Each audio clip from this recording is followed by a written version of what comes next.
You know, if we're saying that Shun should be playing these equal or these easy to play engaged champions, Jarvan seems like the most important one in my mind. But we're going to try and pick up a strong bot lane matchup for Viper and On. Nico, definitely one of the few champions that On was able to achieve really, really memorable peaks with. I go back to that MSI 5-man Pop Blossom he had. Really one of his best moments in a year that was kind of up and down all over the place. Definitely a nice highlight. Anyone's Legend respond though with the Aphelios, no Aphelios for Viper this time around, and the Xin Zhao. So really the number of quote unquote simple, reliable junglers in this day and age goes down, so it just leaves Wukong potentially up for Shun. But he's gonna take his time and hover a couple other options, maybe tease us a bit before eventually, I imagine more than likely going back to the Wukong.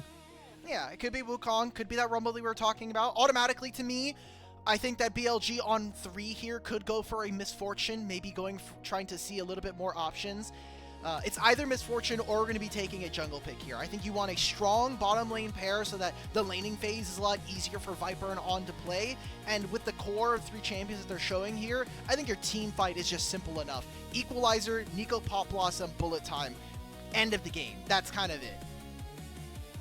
You go back to what worked for them in the Weibo series. It was a bunch of press ult to win compositions, right? And just being able to layer that together and being able to play through Viper and On seems an easy enough of a task. You have range in both support and AD carry. You should have the push. Anyone's Legend, though, answer with Lulu. You just mentioned how Kael has one of the most versatile and effective champ pools. Now he gets to display not just his tank play and his engaged play, but now even more of that enchanter playstyle with Lulu. This is great, but Lulu does get outranged here in this instance, so it'll be a lot more difficult for her to find that same efficacy that we typically see. If BLG do opt for more engage, this is kind of a countermeasure. Same thing with Xin Zhao, right? Like, that Crescent Guard is way too broken. The fact that it sweeps everybody else away, if you try to dive onto these champions, if you're not in range, you're not getting very much done. So I like what AL are showing, though. Let's get rid of the Wukong that we were talking about. Let's see if we can also take away some of the other champions that we might be seeing from Shun. Obviously, again, Xin Zhao taken away. You don't really want to play other things. Like, Jarvan's already gone. Are you going to maybe force a Pantheon? I don't think that's great either. You're looking for more engage tools that BLG can stack up, because if all you have is Pop Blossom, a well-timed Crescent Guard, like you mentioned, just pushes Nico out of the fold, and then she misses it, and Pantheon taken off the table. So now, in terms of jungle options, do we throw a Sejuani into the pool? Are you willing to... Neferi? I don't know. I feel like BLG, like, you have a lot of damage already between these 3. Knight is going to be playing someone that brings damage. I like, even if Shun would prefer to play a carry, I feel like if you're not playing something that can be a front line or bring another engage tool to the mix, I feel like you're going to be limited and heavily depending on On to make these plays happen. Yeah, I'm just thinking, like, Neferi is something they can do. I'm not a huge fan of Skarner this game, but again, if you just really need someone to be there, Maokai is kind of like really reaching in the bag there for what we want. Technically, I know Quax is big on this. Kha'Zix is an option if we're talking about, you know, wanting to blow up some squishies. Umbro Glaive is very broken. We also haven't seen very many people take advantage of Dusk and Dawn, right? Like, we're kind of messing around like, Gwen is really strong, Diana is really strong, but no one has played these things. Echo's even more incredible. There's that Trundle. I know we were kind of hovering around it in the last game, but I think makes sense. Good for the individual jungle matchup. Oh, okay. Well, so Nocturne necessarily not a tank, but Paranoia does help unlock a lot of these ultimate tools, because now Anyone's Legend will not know where they are coming from. So if you can coordinate well the Paranoia and the Darkness shrouding Pop Blossom and Equalizer angles, this gives BLG a lot more playmaking potential. And Night Syndra. I want to see this, man. Now, this is still very clear. We're diving. We have a hell of a lot of damage here from BLG. I don't see very many disruptive tools from AL. If we're talking about topside, I think you can just go Ornn. right? Like, Ornn into Rumble, you're going to neutralize him, even if Bin does opt for things like the... Galio's fine, yeah, I could see that as well. I think it gives you that kind of front line that we were talking about. Akali! Oh, this is Aurora top lane. Okay, this is Aurora top lane. Yeah, okay, we're moving back into that. This was Flandre's like answer very early on into playing the Rumble last year. So, all right, this makes sense. I don't think it changes much. I will say that Aurora and Akali are trying to mimic the style that BLG are going for, and the rest of AL's comp doesn't really want to do that. Like, Aphelios wants to stay at range, but can still play very aggressively. Xin Zhao kind of wants, like, long, drawn-out fights to get multiple combos and use that ultimate to, like, buy space and time for his team. Akali and Aurora don't really play very well like that, so I'm quite interested to see what the solo lanes do this game. Yeah, it's really curious that instead of trying to play front to back with Aphelios and Lulu, they are saying, you know what? You three-man core, Tarzan, Hope, and Kael, you're on your own. We're going to try to cause disruption in the backline and try and get the attention of Syndra and Miss Fortune, which in theory could work. Paranoia just makes things so tricky to pull that off consistently because you just have no idea where everyone else is. It's pretty tough, and I want to ask you, Raafaa.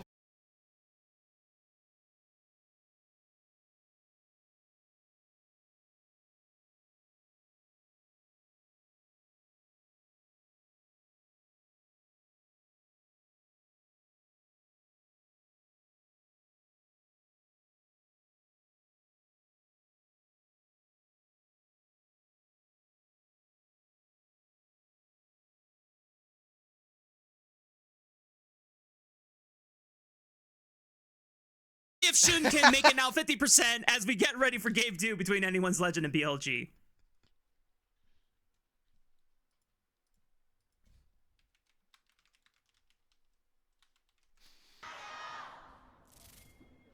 Beautiful. We didn't get to talk about it, but I will mention we are in Suzhou. We're in the LNG arena. So glad that we are kind of traveling around the ecosystem. If you didn't know, LPL have a ton of different arenas for some of the teams. Some of them do have home arenas. So we are currently playing in LNGs, which I think is awesome. Again, just make use of the space. I'm not a mid laner, Alk, but I think I like the first strike take from Knight into the melee matchup. You're just trying to farm extra gold for yourself, and yeah, kind of like in the same manner as Tarzan.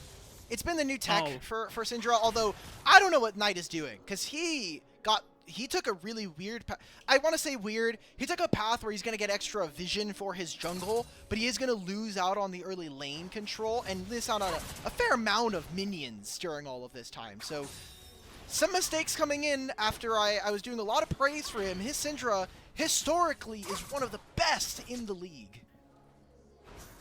At least he's still putting the hurt on Shanks, health bar wise. Sure. But level 6. That story might flip a little bit once perfect execution is available.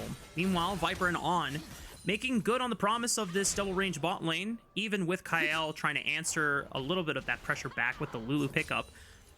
They've successfully pushed in this bot lane, and Shun skipping his bot side camp so that he can contest Tarzan on his red buff. But he has no priority here. Like, again, because they missed out on that window in mid lane, Knight does not have prio versus Akali, and he's trying to just fight and juggle aggro. I think at the very least what this does is just waste Tarzan's time. The lanes know that Tarzan can't answer anymore, and Viper and On are moving in immediately. Tarzan is leaning over while bursting out the Krogs as fast as possible. Shun does not get a chance to finish off red buff in a very fast manner. Tarzan has Kael, Shun has On. It's 700 HP. Can either one secure it? The red buff goes down. Not sure who got it, but Shun goes down anyway for first blood. And BLG's invade goes completely awry. On will be escorted by Viper, but that is not what BLG were hoping for. Yeah. And we didn't talk about it too much in this game, but this is also not just a Lulu for Aphelios. This is a Lulu for a Xin Zhao. And again, Tarzan, incredible jungler. Now, I'm going to say that I think he might get punished. He flashes on the Knight. He gets the heal from the passive. No way. He goes back in. He goes back in. He trades his life for On. by Shanks' own, and Shun has returned What to the huh? field. Everyone is flashing forward. It's an LPL fiesta, and I'm living for every second, but Knight comes out on top with the double. Kael's forced to flash over the wall. This is peak LPL. You may not like it, but this is what we're living in, baby. I saw Tarzan after the kill on the Hope. He just shook his head with a little bit of a smile. He's like, all right, okay. We're having a little bit of fun here in this early game. Now, if we take stock of what ended up happening there are obviously a lot of flashes being blown. I do think that this advantage does go over to AL. Not only does Tarzan help protect his own red buff, and they end up getting a lot of kills in the back end of that, that was also the Scuttle Crab going over to him. And now, there is so many flashes gone from BLG with some of their more fragile members. This is something that Tarzan can look to revisit, either on the first dragon spawn, or maybe even sooner than that.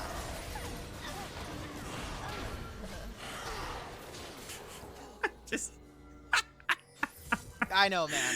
I love League of Legends, man. Just everyone throwing fists. It's super bloody, and it's super scrappy, super early on. Everyone just trying to squeeze as much advantages as possible. And Shun, not deterred whatsoever, even after the botched invade, says, I will take these chickens if my life is forfeited for it. Hey, look, I think that's great. You know you have some of the timers on the bottom side here, so Shun just taking away resources from Tarzan. It's a good enough denial of resources. And we're talking about the early game aggression. This is all possible thanks to the changes for this season. Just the free home guards that everybody gets early on makes it significantly easier for you to go for an early game trade, come back to lane, and not be missing out on much. Now, I talked about the advantage that AL did get during that play. BLG now, they have two kills on tonight, and that's additional Splinters of Wrath going over to this Syndra. So might get her first and second evolve a bit sooner than her opponents. And that's great just by having extra spears to play around with and the additional damage that your W is now going to provide. BLG gonna have to play through Knight Syndra, looks like this time around. Viper and On did at least get a slice of the early game pie and scrap. A little bit of gold did go Viper's way. He has now a BF sword to start off the laning phase versus Hope's serrated Dirk. However, Tarzan is still up on the farm and level game. What happened top lane? We're getting a picture-in-picture for Equalizer on a minion wave. We are desperate to get some plays, brother. I don't... God damn it, man. I'm like... Cool. I mean, who knows? Maybe the official broadcast is like, why did Equalizer get used? Oh, it's just for the minion wave. Cool. All right. Well, yeah, we haven't seen this exact combo like 6 million times, but it's fine. It's fine. Anyway, BLG are going to get the first dragon. Tarzan's going to get a little bit of recompense and steal a topside Raptors, maybe even go for a blue buff, since they do know that they are fading down towards the bottom side of the river. Is there a play here? Knight is incredibly strong. I know I talked a lot about the Splinters, but he has the Elixir in his pocket. That's free Adaptive Force, and that got buffed on the patch before this. That alongside the first strike, he's going to do a hell of a lot of damage. Knight is spot on the control ward, but they don't care. They know that Hope doesn't have flash from the scrap before. On taking up the turret as much as possible. Clean dive by BLG. Exactly what we wanted to see from the draft. Play for early lane advantages, make it so that you never really have to get into a fair fight around objectives versus anyone's legend. And right now, BLG are thriving. Again, we're at the 7.5 minute mark, and as soon as I say that, we get a pause, but BLG have a lead again. We talked about this in game 1. 7 minutes in, they're up 1,500 gold. Now again, they have the first dragon, they've got early kills. This game is at least feeling a little bit more promising than the first one. One of the things I want to mention again, Alk, from our draft discussion is that we were hoping that whatever champion Knight picked up, he was going to be roaming 2 side lanes and trying to further enable them. I didn't expect Syndra to be that champion, but because he was already gaining a massive advantage off of the bloodbath that was 3-4 minutes into this game too. But he has the push against Shanks, and he goes immediately to bot lane, knowing that, yeah, Shun can't necessarily gank without paranoia. It's like, don't worry, bro, I got you. I gotta scatter the weak. I'm super strong, and like you called out, the extra adaptive force from that little elixir made all the difference in just ensuring that the dive was as clean as possible. Hope had like an additional 150 to 300 HP, which later in the game won't matter as much, but this early on, with usually how little damage there is, that is pretty meaningful, right? So he lived with a lot. That was an unleashed power, like you mentioned. The scatter comes on through, and they also got some turret plates. So I imagine this Misfortune and the Syndra are going to be really strong. Those are the big carries for a BLG, and those are the ones we're going to be looking towards for the whole year. Knight and Viper on the same team is a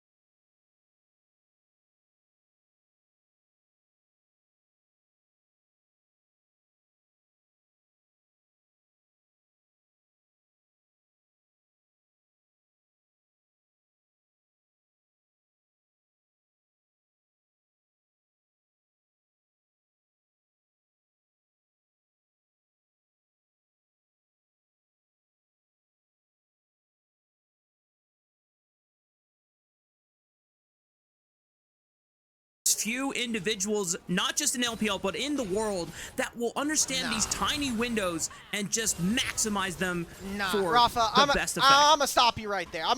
There. What is Shun doing in the jungle there? Like, my mid lane is recalling, my top laner is recalling, and just used Equalizer. We should not be in the river there. Like, that was a bit questionable there. Maybe Shun just, he wanted to squeeze a little bit more lemon from the squeeze, but I don't get it. Like, you're not getting, you're gonna go down there.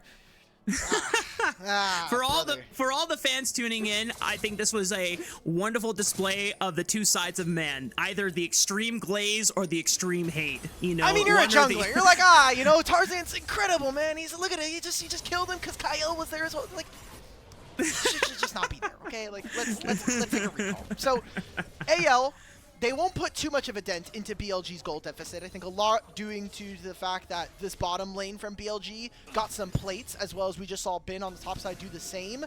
But Tarzan does now have an 1100 gold lead, something to match Viper on the opposite side. And we talked about how strong this Xin is going to be and how powerful Tarzan is with this champion equipped. Has a Lulu behind him, so he's going to be an incredible skirmisher. And now, BLG are going to be kind of on the back foot when it comes to bottom lane plays, especially if they can't get on to be to a fight. That's a large portion of your gold if Viper can't be there as well. Second Dragon coming up in the next 2 minutes here. And with that Thunder Sky first item spike from Tarzan, he is one of the strongest individuals on the Rift at this point in time. Potential 1v1 from Flandre and Bin forces the Between Worlds realm to be expended just to get out of harm's way. Bin still has Equalizer available. We'll see if he uses it for another minion wave, and we'll get it in a picture-picture replay. That's what we're hoping for. I need to see another. I need to see Aurora use her ultimate to clear a minion wave. I need that in slow-mo. I need a full screen. Especially right as the Baron spawns, that would be perfect. I'll put it on my Christmas list right now. But Raafaa, we have a little bit of a lull time. We do have a minute before the Dragon. I want to say that I do feel like BLG should be looking for a fight. You have so many important buttons available to you at this time.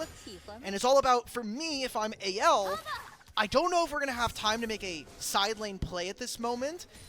How are we going to get gold otherwise? Because, I mean, Hope is very strong right now. Yes, he's down 1,500 gold. I don't want to get around that point, but he's probably putting a lot of points into the flat lethality in his kit, and he's going to have finished a collector soon. So he's going to have a lot of upfront bursts that I don't think a lot of other champions are going to be able to deal with. Sure. Okay. Shun is on the top side 30 seconds before Dragon spawns. You have two options. One, Bin just pushed in this wave. You immediately shift over to mid lane so you can help cover while Syndra also preps for bot lane. But Hope... Yeah. Oh, that's not Hope. That's On. Freaking Nico clone. It got me. I was curious if Shun was gonna go. I thought Shun was just gonna go for a quick dive onto Flandre and say, you know what, we can give up the second dragon. We already got the first one. We don't need to stack dragons. But that window has passed. Bin had a window where he had ultimate advantage over Flandre. That could have been an angle to try and see if either you kill Flandre or at least burn a flash summoner spell. But BLG have rotated a majority of their members now to prep for this dragon. On and Shun have already cleared out vision. Knight chunks out Shanks right before this dragon play, and Shanks has no TP. So this should just be second dragon going over to BLG. That was a really good trade taken there by Knight. Knight also getting his quest completed, so has the upgraded chain breakers. Yoinks. That is going to be a lot of defensive potential for him versus any of the solo lanes playing later on. Gets a little bit of time on this turret. Crystalline Overgrowth also gives him the first plate in mid lane. Even gets the second one here with the minion lane wave. So BLG now with the 2,000 gold lead. They got the dragon. They're going to back off, unfortunately. For Shun, you're also going to have to give up that scuttle. He's so fast. Very lucky usage of that, but you can continue invading. This is a Lulu and a Xin Zhao, man. Like, keep fighting this guy. Between jungle quest being completed, the blue movement speed, nice smite, Shun. Well played. Nice way to stand up for yourself. I like that. But look how fast Tarzan is with the jungle quest. He took Squirtle, aka the blue pet, and he has Lulu Whimsy. This Xin Zhao is zooming. Yeah. Also, just look at the items, right? Like, my worry when we were kind of approaching that last dragon, I looked at Shun's items. This brother was poor. He had no items completed anyway. He's sitting on Tunneler Phage. He's going to finish that now and get a experimental hex plate. So he'll have some more stats to be able to kind of push his weight around and do some things. But he is a full level down on Tarzan right now. And I didn't think we were going to come into this series and really be talking about jungle this much, personally. But I think that is going to happen in any game that we have anyone's Legend. Tarzan is such a big presence for this team, both in the game when it comes to mechanics and out of game as a leader. And you can kind of see that he's really exerting himself and his will all over the map.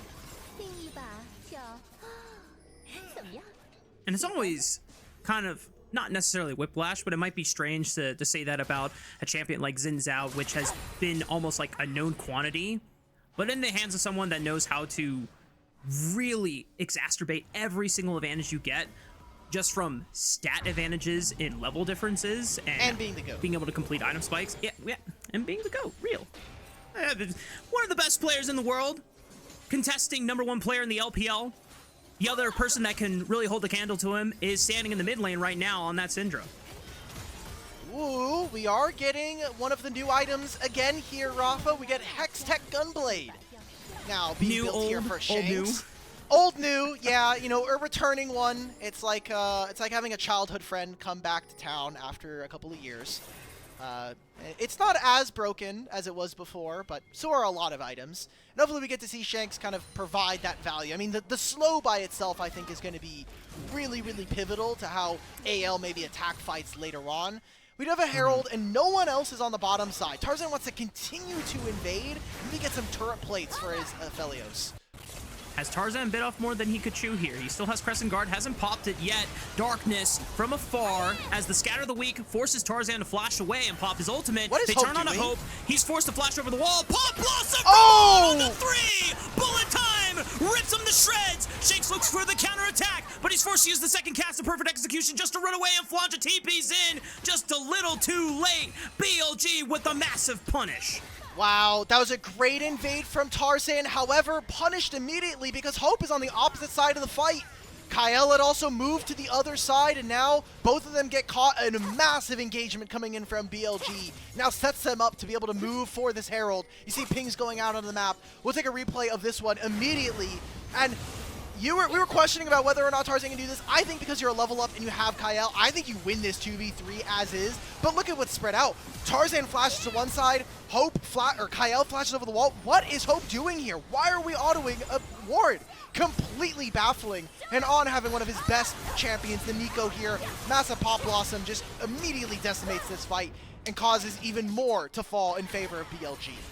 Yeah, low-key, Hope sold out his team twice in one sequence. First, he reveals himself in the paranoia by autoing the ward.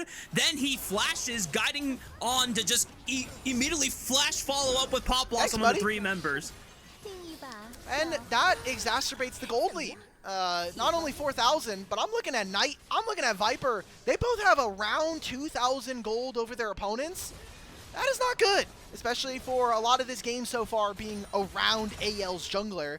If everything else kind of falls to the wayside, BLG should be feeling confident. This is that goal lead I wanted to see from them in draft. Move your weight around, slap your wallet onto AL, and kind of make it so it's impossible for AL to play these team fights in such a methodical way that we know them for. Herald's still up. I think BLG want to try to go for another dive. Let's protect Knight on the side lane. BLG right now are just so strong in their two main carry threats. Yes, Shun has been on the back foot compared to Tarzan in his own acceleration and snowball, but Knight has 2 items. Viper has 2 items. Who cares? You're a Nocturne. All you got to do is just press your ultimate and give the cover of darkness to your team. 3-man Wild Growth, though, trying to set up hope for a massive Moonlight Vigil. On is going to get out alive thanks to Paranoia. They look for the re-engage onto Hope. What is Shun doing? Can anyone follow up? Shun! My guy! No one can follow up! I thought that the sequencing was good from Kael. He got the spell shield out from the Nocturne and then polymorphs him. It's a bit of a harder one to land, especially in the midst of a Nocturne Paranoia going off. But yeah, that just cost BLG the Dragon.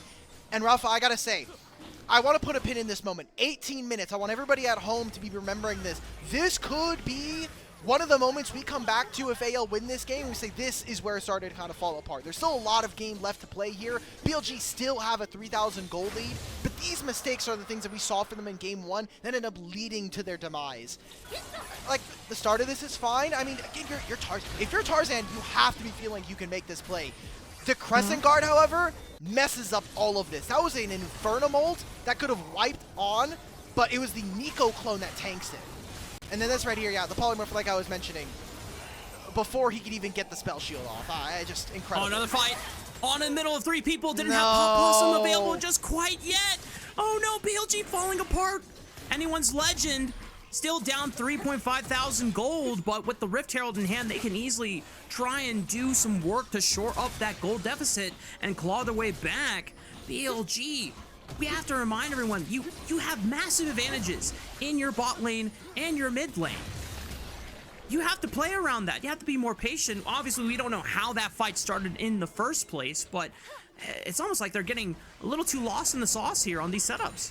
For Shun, we've talked about that he has like a kind of a main character syndrome. Like, he wants to be the carry. He wants to be someone that engages and finds the lead for his team, maybe finds the X factor in a game that brings home the victory. But multiple plays like this slow the game down, give AL chances back into this one. 2 items coming up here for Hope soon. An Infinity Edge second is going to mean that he's going to hit like a truck, especially with the massive amount of flat lethality he has thanks to his items and his the level up options that you get as flat choices for Aphelios. Baron now spawns, and we have, in the last 10 minutes, not seen a fight that has included Knight and Hope and Viper. I need to see these two in a big team fight.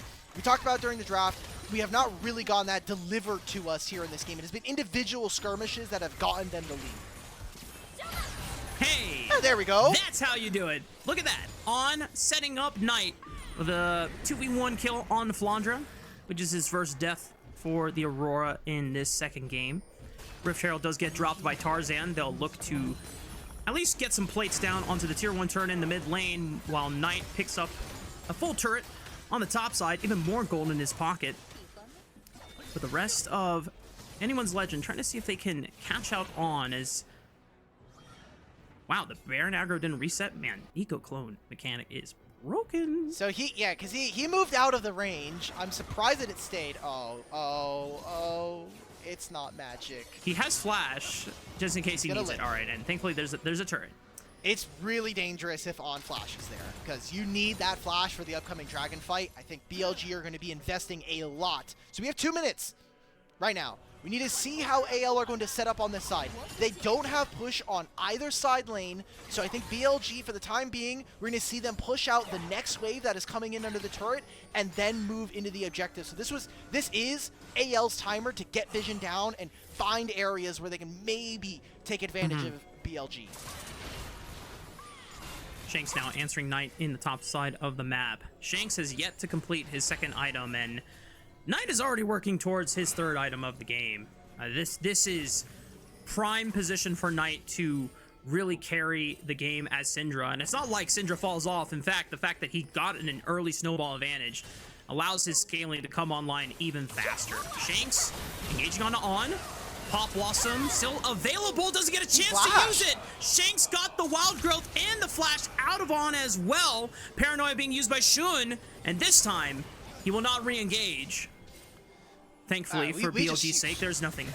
So many buttons now gone for BLG.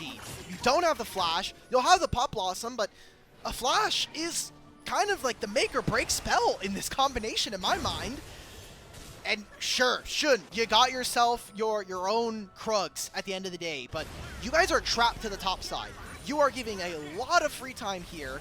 Thankfully for BLG, Bin is on the opposite side of the map, and he is getting gold. He is getting another turret plate on the bottom side. Level 16. 3 points in the equalizer. Now we need to see it. Teleport flank coming on through. Oh, well, Flandre missed both the weirding and the between worlds, and Bin says, see Wyatt, thanks for the free ultimate, buddy. I'm just going to TP out of here. Okay, that's good. It's something that he won't have access to. I do want to note, because he did finish his role quest, he will not have the free 30% HP shield anymore, which I think is kind of meaningful. It lets Bin play a little bit more in your face. You can use that Flame Splitter a bit more aggressively, especially with Proto Belt plus the oncoming Zonias. I think that HP shield is a bit more meaningful. Now a play onto Aurora, you have no damage, Shun. But Shun knows that Flandre doesn't have the ultimate, and with an alley-oop, Bin with the, hang on, mid lane, more fights happening, Shank gets popped! Viper's gonna get jumped up by Tarzan, but he still has to work his way through Knight and On. Tarzan trying to delete On, but he tricked him with the HP bar, and Knight scatters Tarzan back to the winds, picks up the Quadra, and showing Tarzan that he's not just the only best player in the LPL. Wait a minute, so we're gonna go for a Baron here? That's a lot of kills going over. This is a good replay. We don't need to see Nocturne chasing off an Aurora and a long-range equalizer. Oh, they used the Nocturnal to hide On! That is incredible. Really good stuff coming in from BLG, and they completely catch AL unaware. That's 3 members down immediately. They kill Tarzan as well. They get summoner spells galore, and they'll grab the Baron during all of this. BLG, finally, with some really creative decision-making in the mid-game here, open up and continue that massive lead. Now 9,000 gold at 24 minutes. At its best, when Paranoia can be used to not just create chaos, but also simultaneous plays on different sides of the map, oh my goodness. Did not expect BLG to pull that off given how the Paranoias were being used this game, but that one window gives them a huge advantage. And now they're at 9,000 gold in the lead against anyone's legend. We know that AL have pulled off some comebacks and some miracles, but I would be pressed to say that AL can bring this one back from the brink. Let's see, how does Flandre escape this? I don't think that's going to be possible. Great flash from him. I stand corrected. Flandre will live, but will lose his ult, his flash, and nothing more than that. And the wave, baby. But BLG, they have Baron. How can we utilize this now? Are we going to be able to hit on any of these waves? I won't lie, we have Baron for another minute and a half. If AL can hold on, if no more structures fall, and these are just Baron minions being traded, all in all, BLG have kind of wasted a lot of this objective. Dashes on tonight. He still has flash. He gets away just in time. Pop Blossom and Bullet Time trying to do a number onto Shanks while he's in the cover of that shroud. Looks for Knight. Flandre also finds the flank. They want Knight so badly, but they can't get in range of him. Kael getting deleted on the back line. Tarzan pushed out of the fight, and Bin arrives to burn them all down. Triple kill for Viper, and the rest of BLG roaring triumphant. All right, so that pin that I wanted at 18 minutes, we can get rid of that one, guys. This game's a wrap. 11,000 gold lead here for BLG. And even with AL's best shot at winning a fight, it's just nothing. They don't kill Knight. They don't kill Bin. And I gotta say, Bin, a silent killer in this game. Hasn't gone too much interaction as we've gone all around the map, but really a great performance on this Rumble, a champion that he is really starting to come into his own in most recent years. Man, do you remember the early Rumble games of 2025, Alk, from Bin? They were were okay, but obviously he needed a lot of work on them. It's a tale that we've told multiple times of Bin not really having a great rumble in some past year. I know, it's growth. And this right here, I was like, okay, On only lands the ultimate onto one person. He did a hell of a lot of damage onto On and to Shun. But that's it. Hope can't really get into this fight. That equalizer from Bin splitting the other side. Kael's trying to stay next to Tarzan, but it's just not enough. The distance is too great. The gold is too bountiful. And BLG doing all of the hallmarks of a BLG draft. Have good lanes.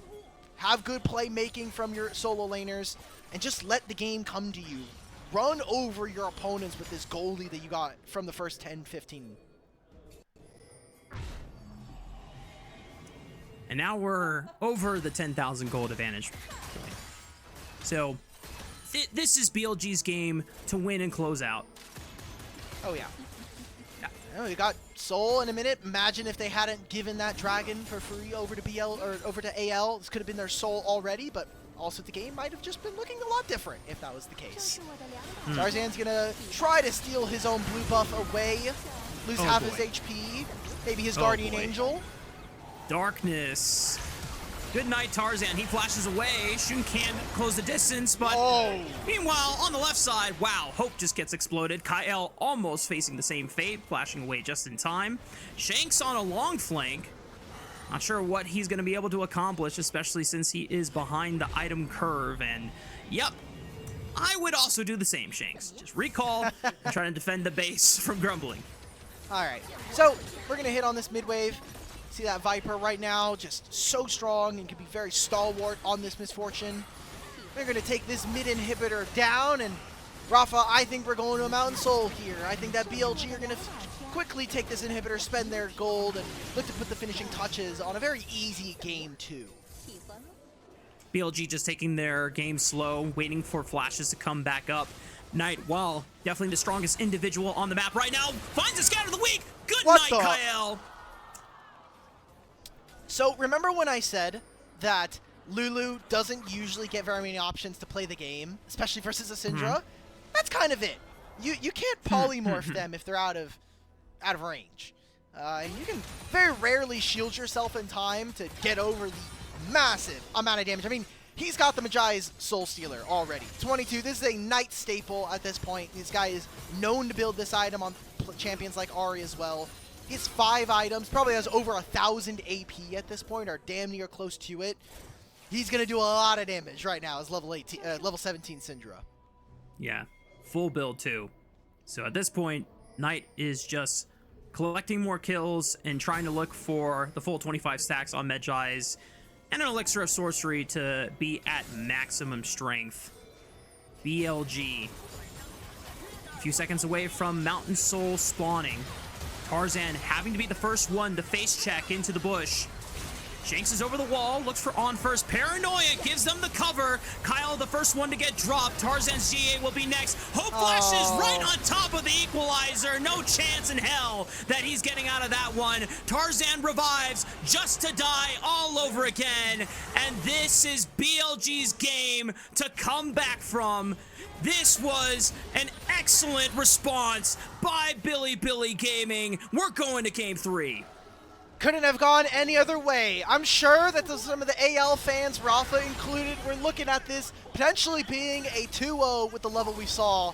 But BLG, they go back to some of their winning ways. They go back to some of the things that brought them success earlier on in the season and will tie it up. One more? One more for the road. Why not? It's takeaway. 25 stacks sealed are achieved on this Jesus. On the Magi's. Knight Syndra. Yep, on the Magi's. That's right. That's right. Well, 25 chapters written in the BM book for Knight in game 2. I mean, that's a way to make a statement comeback and put yourself at match point for both sides going into game 3 now. Don't worry, though. It was full of all of the normal BLG classics. The heart attack 15 minutes into the game. The, oh crap, we kind of potentially maybe lost the plot on this one. It got a little scary there for a little bit. But I think Shun is really happy that his teammates had his back in this moment. He wasn't having a great game by himself, was definitely getting invaded a lot, and his teammates kind of picked up the slack and made sure that they were able to bring it over the finish line. You know, this kind of felt like, yes, Shun has played Nocturne on stage one other time, as you mentioned back in last year, spring. This was almost like Shun kind of learning the champion in real time. The first uses of the ultimate were sometimes a little too aggressive, like, oh, okay, I can't do that. Oh, I can't do that. But then by the time we get to the point of the game where those decisions matter the most, his team is able to make the best use of Paranoia. The simultaneous play on the Flandre on the bot lane while on being covered in darkness and getting the surprise pop blossom that leads into a quadra kill for Knight. That was the massive swing that BLG needed to just run over AL for the rest of the game. Yeah, I think On has earned himself an MVP this game. I mean, between him and Knight, you could really kind of pick one. Honestly, a sleeper pick is probably going to be On versus Bin for MVP here in this game. Yeah. However, kind of as a playing devil's advocate, if Shun doesn't know that he's that strong in that moment, he is also just getting completely railed by the Xin Zhao walking into his jungle and just walking over him, right? Like, you have a Lulu in your back pocket, and Shun's just sitting there like, what am I supposed to do? There are 3 people in my jungle, and I'm dying. I'm not going to forgive him for walking in the topside river. That was illegal, and he should just never have been there. You just go back to your camps, brother. But everything else definitely felt like it was a Tarzan-led game. Unfortunately, the solo laners for his team didn't really match up. But definitely a quieter game for Flandre after that Rek'Sai performance. That's the thing with Flandre, is that he has a few key champions that he's just absolutely exceptional on, but when it comes to contesting best top laner in the LPL, that's not always a guarantee. He can be top 3 definitely a majority of the time. Bro, what's your 80 but there's doing? 7,000 damage in 31 minutes? Oh. Listen, I'm one of the few apologists for Hope, and I believe in this guy to clutch up and give some. But the moment he flashed over the wall and leading On into a 3-man pop blossom, I was just like, this is when it all went bad. And you might say, well, Alk, that was like this is like 8 minutes into the game. Yeah, basically. Here it is, everyone. We can watch this again. So again, Tarzan's invading. Okay, this is fine. This is fine. This is a little less fine, but it's still kind of fine. Sells the okay, whole we're out. Thing twice. Autos the ward, and then flash. Yeah. Look, there was a lot of this play is beautiful. This was genuinely awesome. Yeah, I don't want to put too much blame on Hope at this point, but Hope did have a lot of criticism. That series versus T1, obviously in the quarterfinals, Game 5. I'm thinking about the Ziggs versus the Jinx. I'm thinking about, I think I'm maybe getting that confused with the MSI series as well, where his individual play versus Guma, I think in some of those games, aside from the Hope Kaisa, which we're all really in love with, Hope was a big liability for this team at Internationals, and he did get focused this game. That is the one caveat I will give him. He had a lot of attention thrown his way, and there's a Fed syndrome on the enemy team. There's no way to deal with this champion. And I'm glad we're bringing this up now because, quite frankly, I forgot to bring it up during the pre-series talk. There was a lot to go over. But one of the biggest benchmarks for anyone's legend is Hope's not only ceiling, but also his baseline. And Viper is a fantastic standard to try and test yourself against. The fact that BLG are saying going into 2026, our best chance of being continuing dominance in the LPL is not just bringing Shun back, but also saying we need an upgrade in the AD carry role. And we believe Viper is that upgrade. And so Hope, someone who doesn't always get considered as like the #1 AD carry in his pool, since LPL has such a stacked pool for AD carries when everyone is playing. Hope has really clutch moments every now and then, but with Viper back, and once Jackie Love comes back, and if he's in prime form again, it's hard to contest number 1, and especially if you're getting focused like that. Usually you can get away with it because you just have a great jungle. Your support is also, again, like tier 1. You're probably contesting top 5 in your role, globally speaking, as well for Kael. So it's very easy for Hope to kind of say, hey, look, I can have my carry games, but our team is about Tarzan. Our team is about getting Flandre, or leveraging Flandre's unique champion pool and his kind of creativity to get him something. It is going to go over to Knight. I think there's too many factors. You're getting Knight on Syndra. He had an incredible performance. It is an iconic champion for him. It, again, just all makes sense in terms of the context. All the early scraps, all the bloodbaths, Knight benefited from every single one and just continued stacking the chips onto a champion that already scales insanely well, and just accelerating himself so that whenever BLG found windows and pockets to play around him, it was always a positive trade. And going deathless, I mean, what better way to set up the stakes going into game 3, Alk, by having not only the best player of BLG get a player of the game, but also the best player of anyone's legend receiving the first player of the game. And both of these players, Tarzan and Knight, are pretty much trying to contest each other for best player in the LPL for 2026. Yep. That's an early season. Oh yeah, look, we're 4 days into the season. It's split 1. We'll have 2 other splits to really decide and get a little bit more data, but that race is going to continue. We also have a double round robin, so we'll definitely see this matchup as the last series of the regular season. I think that is incredibly hype by itself. But Rafa, we got to get a little bit more energy. We got to go grab some stacks, probably use the bathroom at some point. I'm sure the audience also does as well. So we're going to kick it to a short break, and when we're back, we'll be here with game number 3 between Anyone's Legend and BLG.